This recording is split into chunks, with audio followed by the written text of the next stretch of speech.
Verstappen a qualifié de risque alors qu'il partage une vision peu impressionnée des célébrités de premier plan. Le risque pour le projet d'expansion, enfin le risque c'est le projet d'expansion de la F1 aux États-Unis en gros quoi.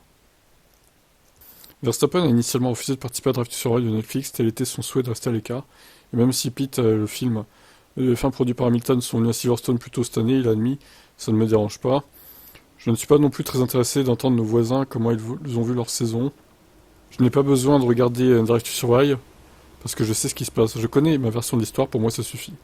Verstappen a également souligné sa lassitude face aux responsabilités marketing accrues et à la manière dont elles affectent sa longévité en tant que pilote. Je voudrais simplement garder à l'esprit que le sport lui-même passe avant tout plutôt que le spectacle. Cela pour moi est très important. Ça finira aussi par décider si je reste ou non. Oh, bah écoute, casse-toi, hein, si t'en as marre du marketing, mon pauvre. Retourne faire du racing et puis là au moins t'auras pas de marketing quoi. Hein. Marco a admis que Red Bull devrait se méfier de la surcharge de Verstappen. Il n'aime pas faire ça, je veux voir Max détendu et heureux.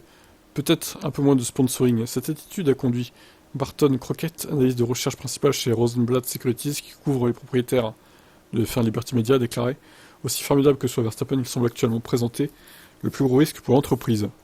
Oh, carrément quoi. La F1 cible les États-Unis depuis que Liberty Media a pris le relais. Les propriétaires américains ont réalisé un chiffre d'affaires de 2,5 milliards de dollars en 2022, soit une augmentation de 44% par rapport à 2017. Las Vegas a été une autre étape majeure pour susciter l'intérêt des États-Unis. Mais le meilleur pilote du sport s'intéresse actuellement peu à l'aspect célébrité de la F1. Moi, je trouve que pour quelqu'un qui gagne plus de 50 millions d'euros par an, ça se plaint beaucoup. Hein. Tu devrais être reconnaissant, Max, d'avoir cette place en F1 avec un tel salaire alors que t'as que 3 titres pour l'instant. Et la moitié des victoires de Lewis Hamilton alors qu'il a le même salaire, voire plus en 2023 vu qu'il y a eu un bonus pour le titre et les victoires.